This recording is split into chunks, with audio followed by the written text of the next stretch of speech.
우리나라 첫 번째 코로나 확진자가 언제 발생했는지 기억하시나요? 2020년 1월 20일에 첫 번째 확진자가 발생했습니다. 그 이후로 코로나19 방역 조치가 시행되었고 올해 5월 11일 3년 4개월 만에 코로나19 방역 조치를 대부분 해제하며 사실상 코로나 엔데믹을 선언했습니다. 불과 몇 달 전의 일입니다. 코로나 팬데믹 중에 우리가 많이 들었던 용어가 있습니다. 바로 언택트입니다. 비대면, 비접촉, 자가 격리입니다. 그런데 이 용어들이 코로나19 바이러스가 확산되면서 처음 사용된 것이 아닙니다. 더 오래전 구약시대의 유대 사회에서는 이런 일들이 있었습니다. 비대면, 비접촉, 격리는 본문에 나오는 나병 환자들에게 그대로 적용이 되었습니다. 레위기 13장 45절 46절 말씀입니다. 나병 환자는 옷을 찢고 머리를 풀며 윗입술을 가리고 위치기를 부정하다 할 것이요 병 있는 날 동안에 늘 부정할 것이라. 그가 부정한즉 혼자 살되 진영 밖에서 살지니라. 나병 환자들은 사람들이 알지 못하고 가까이 다가올 경우에 부정하다 외침으로 자신의 부정을 알려야 했습니다.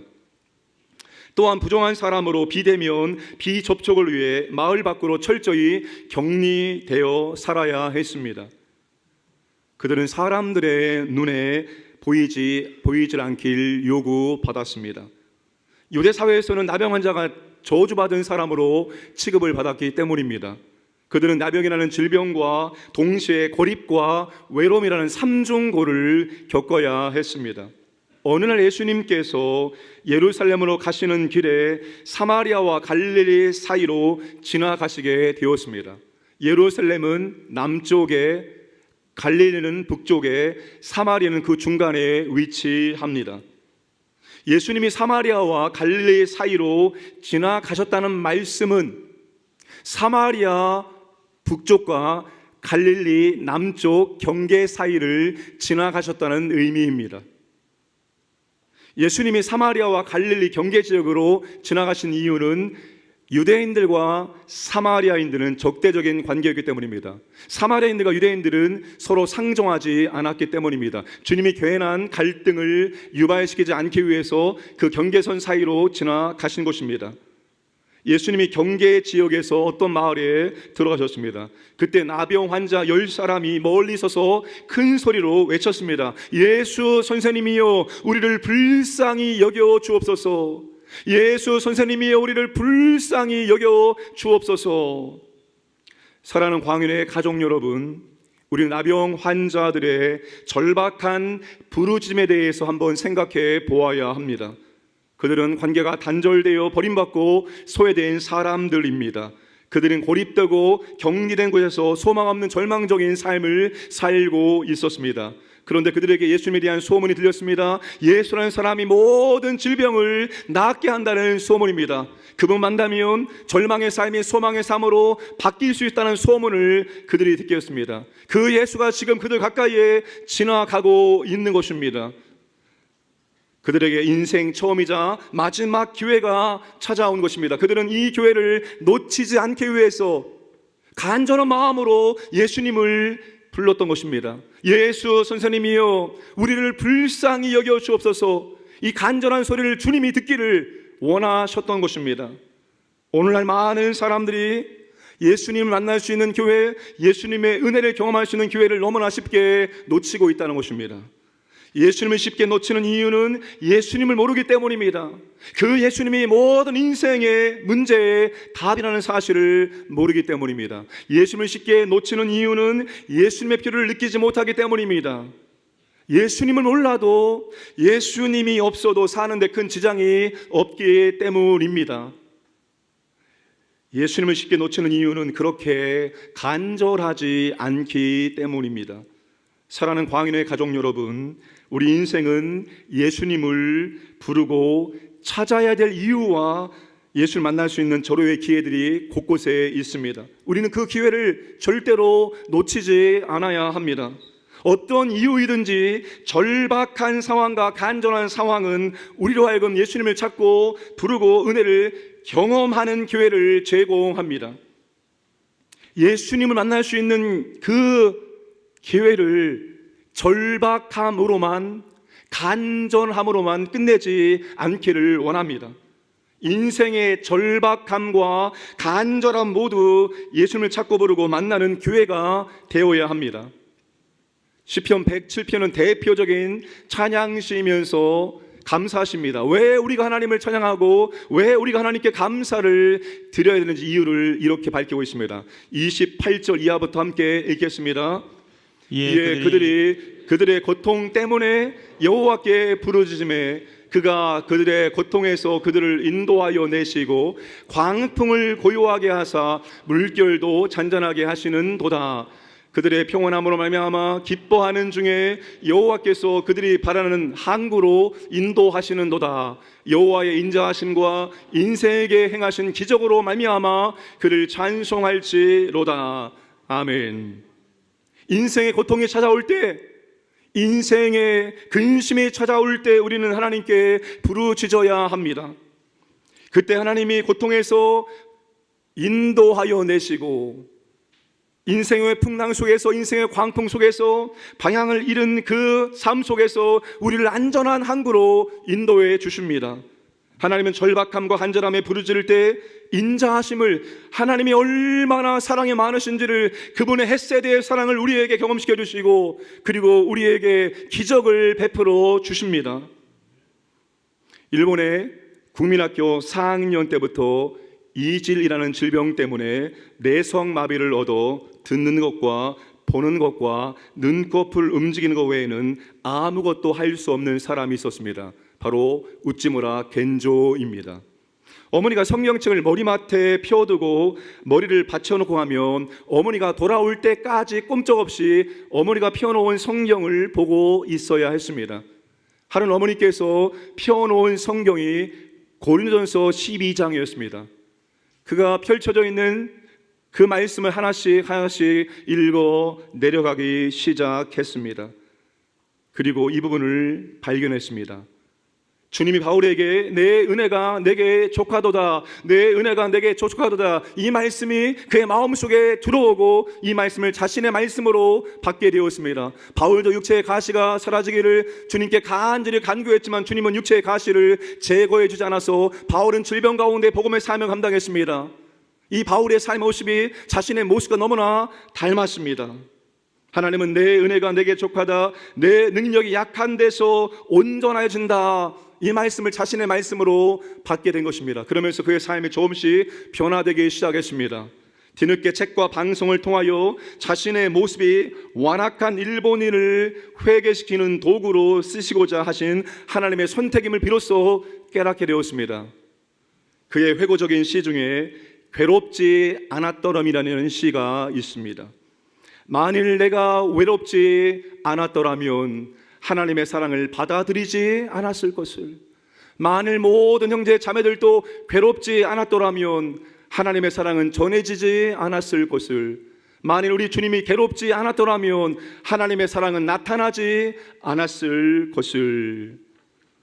인생이 괴로울 때, 절박할 때, 간절할 때가 주님을 찾고 부르고 은혜와 기적을 경험할 때임을 기억하시길 바랍니다.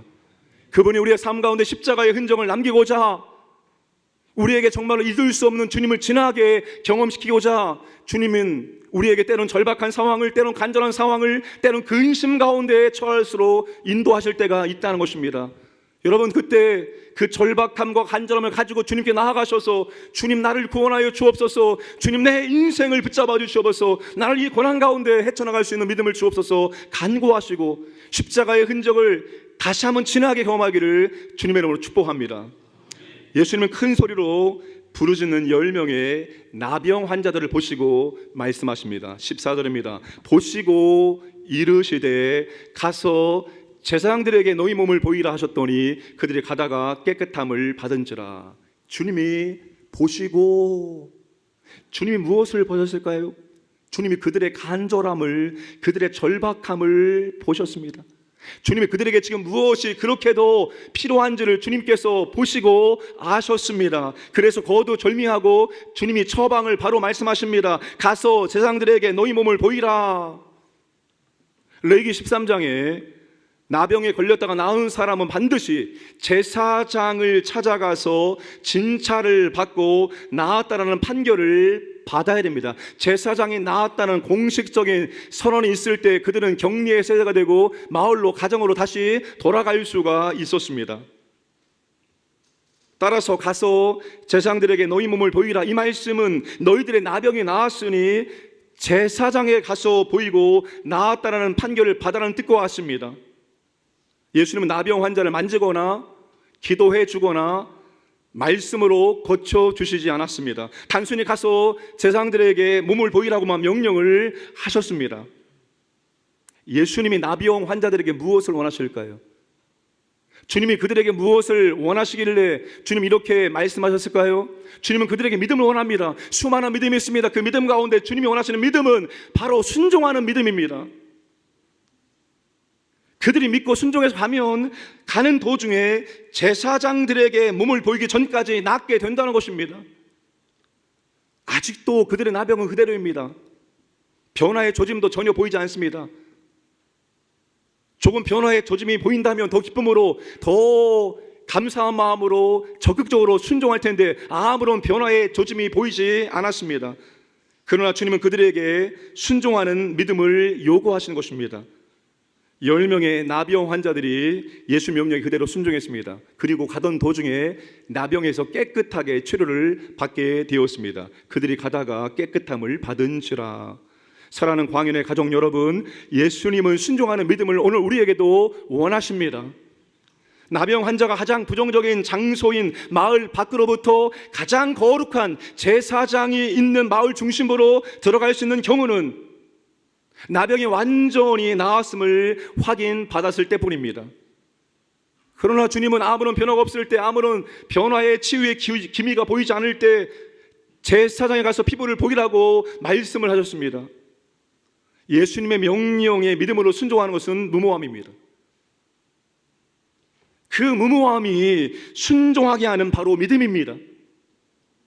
우리가 예수님의 말씀에 순종을 해야 되는데 때로는 우리가 주님 말씀에 순종하지 못할 때가 참 많이 있습니다. 주님 말씀 믿지 못하고 순종하지 못할 때가 있습니다. 왜 그럴까요? 우리의 상식과 경험과 지식에 맞지 않기 때문입니다. 내 상식으로, 내 생각으로, 내 경험으로, 내 지식으로 맞지 않는 것을 말씀하실 때 우리는 그런 무모함에 적극적으로 순종할 수가 없습니다.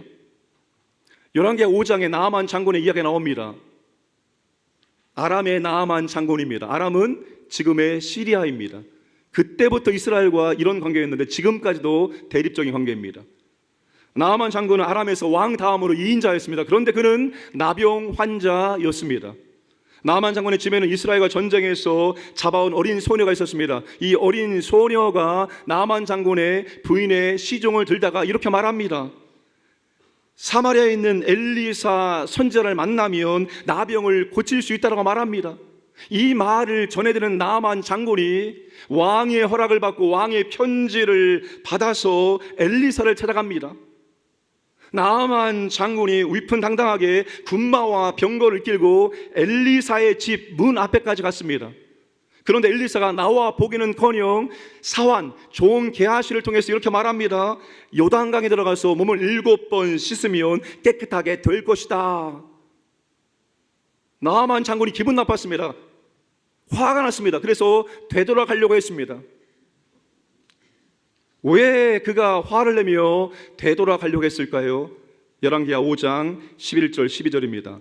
나아만이 노하여 물러가며 이르되 내 생각에는 그가 내게로 나와서 그의 하나님 여호와의 이름을 부르고 그의 손을 그의 부위 위에 흔들어 나병을 고칠까 하였도다. 다메섹 강 아바나와 바르바는 이스라엘 모든 강물보다 낫지 아니하냐. 내가 거기서 몸을 씻으면 깨끗하게 되지 아니하리야 하고 몸을 돌려 분노하여 떠나니. 엘리사 선지자의 조치가 나아만의 상식과 경험과 생각과 전혀 맞지 않았습니다. 아주 자존심이 상했습니다. 그래서 화를 내고 다시 아람으로 돌아가려고 했던 것입니다. 그러나 결국 나아만이 어떻게 했는가 하면 엘리사의 말대로 요단강에 7번 들어갔다 나오니 나병에서 치유가 이루어지게 되었습니다. 믿음은 우리의 생각, 경험, 지식을 초월해서 무모해 보이는 일에도 순종하는 것입니다. 내 생각, 내 경험, 내 지식에 갇힌 믿음이 아니라 내 것을 초월하는 믿음으로 주님께 순종할 수 있어야 됩니다. 때는 우리의 이성 안에서 순종할 수 있는 것들이 있습니다. 그러나 때는 주님께서 우리에게 이성을 초월하는, 경험을 초월하는, 내 지식을 초월하는 것들을 요구할 때가 있습니다. 그때 여러분, 우리의 이성을 초월해서 우리는 그 무모함에 믿음으로 순종할 줄 알아야 됩니다. 성경에서 기적을 빼면 거표조와 디퓨저만 남게 된다. 성경은 비이성적인 것이 아니라 초이성적인 것이다. 성경을 이성으로 접근하면 안 된다. 성경의 절대적인 권위를 믿어라. 웃지 마라. 겐조의 말입니다. 사랑 광연의 가족 여러분, 예수님의 문제 해결 방법과 치유의 방법은 너무나도 다양합니다.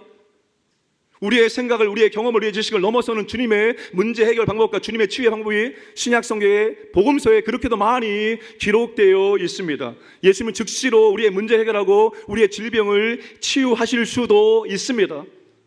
그러나 본문처럼 무모함에 믿음으로 순종할 때 가면서 문제를 해결하고 치유하실 때도 있습니다. 그러므로 믿지 못하고 실행에 옮기기를 주저주저 하지 마시고 순종하는 믿음으로 여러분 끝까지 계속 순종하시기를 주님의 이름으로 축복합니다. 조금 해보고 안 되네, 안 되는구나, 그렇지, 안 되는 거야, 이렇게 포기하지 마시고 그 무모함에 순종하는 믿음으로 끝까지 계속 한번 가보시기 바랍니다. 그리고 주님의 기적을, 주님의 능력을, 은혜를 체험하시기를 주님의 이름으로 축복합니다. 자, 본문에서 15절은 놀라운 반전이 일어났음을 알려줍니다. 15절과 16절입니다. 함께 읽겠습니다. 그 중에 한 사람이 자기가 낳은 것을 보고 큰 소리로 하나님께 영광을 돌리며 돌아와 예수의 발 아래에 엎드려 감사하니 그는 사마리아 사람이라. 원문에는 15절 그런데 라는 접속사가 들어있습니다. 그런데 10명 중에 한 사람은 자기의 병이 나은 것을 보고 하나님께 영광을 올리고 예수님께 돌아와서 예수님 발 앞에 무릎 꿇고 예수님께 감사를 올려드렸다는 것입니다. 그런데 예수님께 돌아와 감사를 올려드린 사람은 다른 사람이 아니라 바로 사마리아 사람이라는 것입니다. 놀랍게도 유대인들이 부정하게 여기고 경멸했던 사마리아 사람만 주님께 돌아와서 감사를 올려드렸다는 것입니다. 평소에 유대인들에게 멸시받던 바로 그 사람이 유대인들에게 믿음과 감사의 본보기가 된 것입니다. 예수님이 한 사람만 감사를 드리는 것을 보고 뭐라고 말씀하실까요? 17절 18절입니다. 예수께서 대답하여 이르시되 10사람이 다 깨끗함을 받지 아니하느냐? 그 9은 어디에 있느냐? 그 9은 도대체 어디에 있느냐? 이 이방인 외에는 하나님께 영광을 돌리러 돌아온 자가 없느냐 하시고 10사람이 다 나병으로부터 깨끗하게 자유함을 얻지 않았느냐? 그런데 9사람은 도대체 어디에 있느냐? 왜 이 한 사람만 돌아와서 감사하고 있느냐? 이런 말씀입니다. 예수님이 지금 무엇을 기대하고 기다리고 계셨던 것입니까? 예수님이 10사람의 나병을 다 치유하시고 주님은 지금 간절한 마음으로 기다리고 계셨습니다. 무엇을 말입니까? 돌아와서 감사를 드릴 것을 주님은 기대하고 기다리고 있었다는 것입니다. 그런데 한 사람뿐이었습니다. 그것도 멸시와 천대를 받았던 사마리아 한 사람이었습니다. 예수님의 실망과 놀람이 교차하는 순간입니다. 사랑하는 광야의 가족 여러분, 오늘이 어떤 주일입니까? 추수감사 주일입니다. 추수감사 주일이 어떤 주일입니까? 주님이 우리에게 1년 동안 은혜를 베풀어 주시고 주님이 우리에게 무엇을 기다리고 무엇을 기대하고 있을까요? 주님이 우리에게 감사를 기다리고 감사를 기대하고 있는 것입니다. 내가 너에게, 너의 가정에, 너의 직장 사업장에 1년 동안 크고 작은 은혜를 베풀어 주었는데 이제 내가 너를 통해서 감사를 기대하고 감사를 받기를 원하신다는 것입니다. 감사가 은혜와 믿음의 완성이기 때문입니다. 10사람 모두 나병이라는 똑같은 처지, 똑같은 상황에 처해 있었습니다. 절망 중에 예수님께 간절한 마음으로 크게 외쳤습니다. 나사렛 예수여, 우리를 불쌍히 여겨 주옵소서.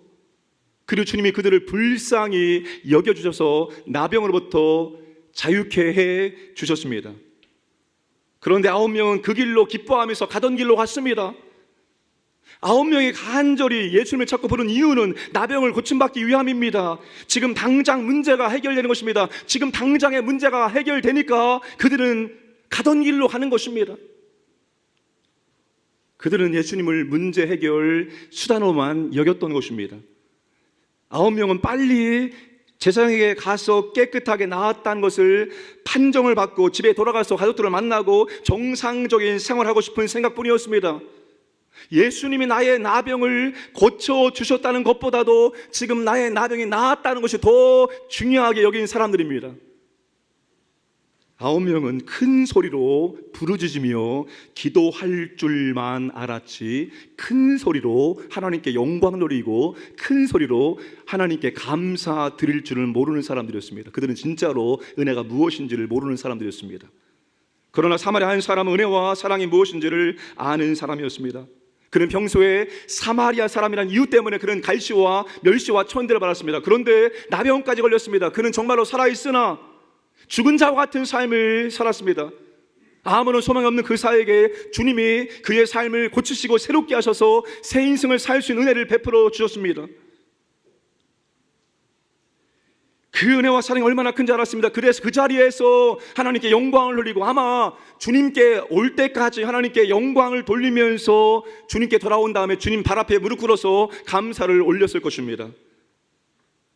그것이 제사장에 가서 확인 받는 것보다 더 중요하기 때문입니다. 사랑하는 광인의 가족 여러분, 하나님의 은혜를 많이 받는 것이 매우 중요합니다. 여러분, 하나님의 은혜를 많이 경험하시기를 주님으로 축복합니다. 그런데 더 중요한 것은 은혜를 받은 것을 인정하고 하나님께 감사와 찬송과 영광을 올려드리는 것입니다.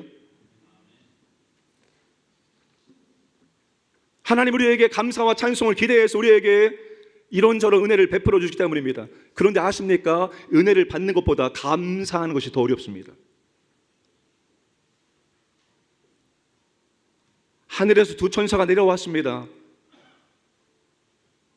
한 천사의 바구니 안에는 성도들 중에 자기 소원 성취를 위한 기도를 거두어서 올라가는 것입니다. 또 하나의 천사의 바구니에는 하나님께 찬양과 감사를 담아서 올라가는 것입니다. 그런데 자기 소원을 담아야 될 이 바구니는 세상을 다 돌기 전에 다 가득 채워서 그 천사가 하나 올라갑니다. 그런데 찬양과 감사를 담을 바구니는 세상을 다 돌아도 가득 채울 수가 없었습니다. 은혜 받는 것보다 감사하는 것이 더 힘들고 어렵다는 것입니다. 은혜라는 찬양을 아까 불렀습니다. 당연한 것이 아니라 은혜였소. 내 삶에 당연한 거 하나도 없었던 것을 모든 것이 은혜였소. 당연하다고 생각하면 절대로 감사할 수 없습니다. 그러나 당연한 것이 아니라 이 모든 것이 하나님의 은혜라는 것을 알고 인정하며 우리는 감사를 드릴 수가 있습니다. 여러분, 어떻게 하나님께 영광 돌리고 감사를 드리고 계십니까? 혹시라도 몰라서 못하시는 분들이 있을까 봐 제가 말씀을 드립니다. 우리가 여러분 하나님께 감사를 표현하는 방법 많습니다. 예배도 하나님의 은혜에 대해서 감사를 표현하는 하나의 수단입니다. 예배 안에 모든 순서가 다 전부 다 하나님께 감사를 표현하는 수단입니다. 헌금, 하나님의 은혜와 사랑을 우리가 표현할 수 있는 중요한 수단 가운데 하나입니다. 우리가 추수감사절기에 절기헌금으로 하나님께 감사를 표현하는 것입니다.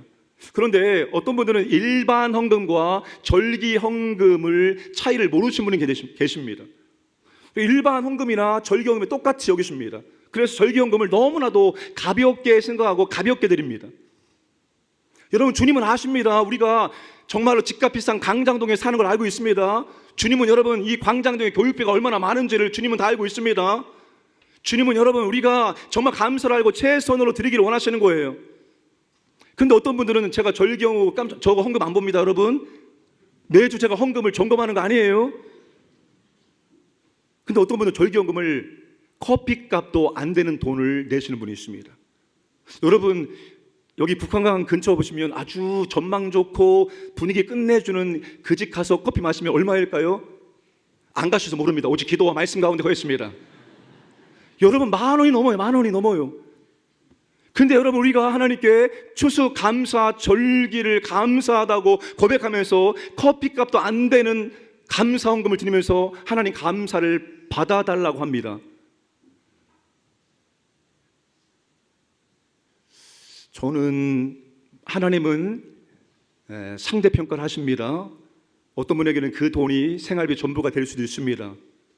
그러나 제가 생각했을 때 커피값도 안 되는 절기 감사헌금을 하나님 받으시면서 야, 네가 정말로 은혜를 알구나 라고 생각은 하시지 않을 것 같습니다. 여러분, 우리가 하나님의 은혜를 돌아보고 이것도 은혜였구나, 저것도 은혜였구나, 야, 오늘 내가 여기까지 온 게 다 하나님 은혜였구나, 하나님 정말 감사합니다라고 우리는 최선으로 감사를 표현할 줄 알아야 됩니다. 하나님께서 우리에게 감사를 기대해서 은혜를 베풀어 주시기 때문입니다. 그리고 사랑하는 광인의 가족 여러분, 예수님은 그게 은혜임을 알고 감사를 표현하는 사람들에게 더 큰 은혜를 주신다는 사실입니다. 여러분, 사람도 마찬가지 아닙니까? 내가 어떤 사람을 도와주고 은혜를 베푸는데 이 사람이 감사한 줄 모릅니다. 그러면 여러분, 계속해서 은혜를 베풀 수 있습니까? 아니죠. 정말로 이분이 감사인 것을, 은혜인 것을 알구나 인정할 때 우리는 더 기쁨으로 그분들을 도와줄 수가 있는 거예요. 여러분, 주님은 우리에게 은혜 베풀기를 원하는데 은혜로 알고 감사를 표현하지 않은 사람에게 주님은 더 큰 은혜를 베풀어 주십니다. 9명은 진짜 받아야 될 은혜, 더 중요한 은혜를 받지 못했습니다. 9명은 제사장을 만나 사회적 격리에서 해방되는 데까지만이었습니다. 그러나 감사를 드렸던 한 사람은 더 중요한 거, 가장 중요한 은혜를 선물로 받게 되어집니다. 19절입니다. 그에게 이르시되 일어나 가라. 내 믿음이 너를 구원하였느니라. 내 믿음이 너를 구원하였느니라. 예수님은 구원이 확정되었다고 자부했던 유대인들이 아니라 감사하는 사마리아 사람에게 구원을 선언하신 것입니다. 순종하는 믿음을 넘어 감사하는 믿음이 더 큰 은혜를, 구원의 은혜까지도 받을 수 있게 한다는 것입니다. 예수님은 감사하는 믿음을 가진 사람을 기뻐하시며 더 큰 은혜를 베풀어 주십니다. 주님, 은혜에 감사합니다. 이게 주님의 은혜입니다. 주님, 제가 이렇게 감사를 표현합니다. 그래, 네가 이게 은혜인 줄 아는구나. 주님은 더 기쁜 마음으로 은혜를 베풀어 주신다는 것입니다. 영광과 감사를 드린 사마리아 사람은 육체의 질병, 사회적 문제, 영적인 질병, 죄의 문제까지도 다 해결을 받았습니다. 스펄저 목사님이 이렇게 말씀하십니다. 촛불을 보고 감사하면 전등불을 주시고, 전등불을 보시고 감사하면 달빛을 주시고, 달빛을 보고 감사하면 햇빛을 주시고, 햇빛을 보고 감사하면 천국을 주신다라고 말했습니다. 주님께 감사드리면 드릴수록 주님 우리에게 더 큰 은혜와 복을 주실 줄로 믿으시기를 바랍니다. 예수님은 영적 자부심의 유무가 아니라 감사의 유무로 구원에 이르는 참 믿음을 판명하십니다. 내가 내 삶이 힘들고 어려울 때, 절박할 때, 간절할 때, 근심 가운데 있을 때 내가 정말로 큰 소리로 하나님께 울부짖어 기도합니다. 하나님 도와주세요. 자녀의 문제를 놓고 우리가 얼마나 간절히 기도합니까? 하나님 아버지, 질병 가운데 여러 가지 모든 문제 가운데서 간절한 마음으로 우리가 기도를 드렸는데 큰 소리로 영광을 돌리고 큰 소리로 하나님께 감사를 올리고 있는지 한번 점검해 보시기를 바랍니다. 우리 인생 가운데 절박하고 간절할 때 주님을 찾고 부름으로 주님의 은혜와 기적을 체험하시길 원합니다. 그때 주님이 우리에게 내 생각과 전혀 다른 것을 말씀하실 때 순종하는 믿음으로 끝까지 순종해 보시기를 바랍니다. 그리고 주님 우리에게 은혜를 베푸셨을 때 주님의 은혜를 인정하고 주님께 찬양드리고 주님께 합당한 감사를 올려드리는 우리 모두가 되기를 주님의 이름으로 축복합니다.